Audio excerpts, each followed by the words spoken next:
Ayan, hello, what's up ulit mga ka-backyard. So, ngayong umaga, ah, pinuputol na sa akin tong mga indigofera. Ayan, saka mulberry. May tanim kasi kami dito mulberry sa indigofera sa baba.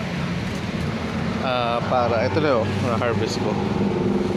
So, mamaya, ibibigay din natin yan sa mga kambing natin para sa pagkain. Although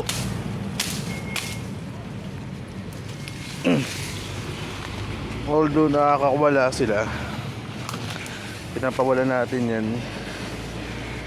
Pero ayan, ito kasi legumes. Ito maganda to, rich in iron, protein. Maganda siya sa mga nagpapagatas na kambing. Marami na ang nag-prove na ang indigofera isa sa pinakamagandang pagkain ng kambing.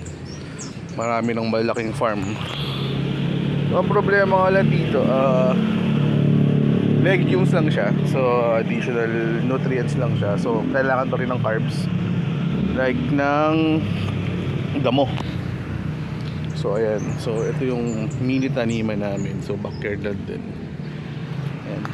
So ang puno ko lang ng indigofera, 1, 2, 3, 4,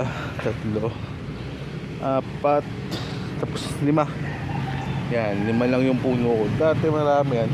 Maliliit na kasi yung buto niyan, ang hirap magparami, propagate. Ayan. So nakabuhay lang ako ng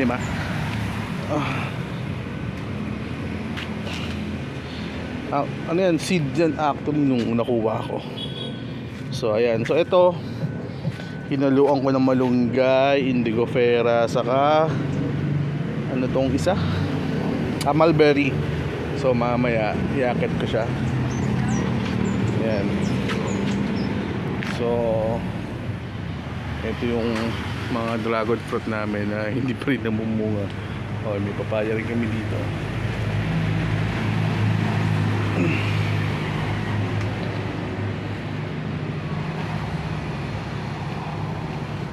So yun lang, share ko lang yung mga inharvest ko. Mamaya sasakay ko siya sa Pajero sa service natin.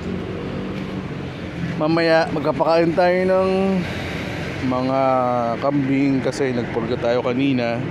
So mamaya papakainin natin sila. At ito yung mga, bukod sa silage, ito yung pamimigay natin sa kanila, yung mga greens, kasi mamaya rin mga around 12 o'clock papakuwalan din sila. So yun lang. At ito, may nakita akong bunga ng malunggay. Actually kinakain din nila to, lalo nung nandiyan yung barako ko na si Pogi. Ayan, paborito niya yan. So kukunin ko na rin yan. So yun lang, hinare ko lang yung mga iba pang pakain namin sa kambing. Salamat.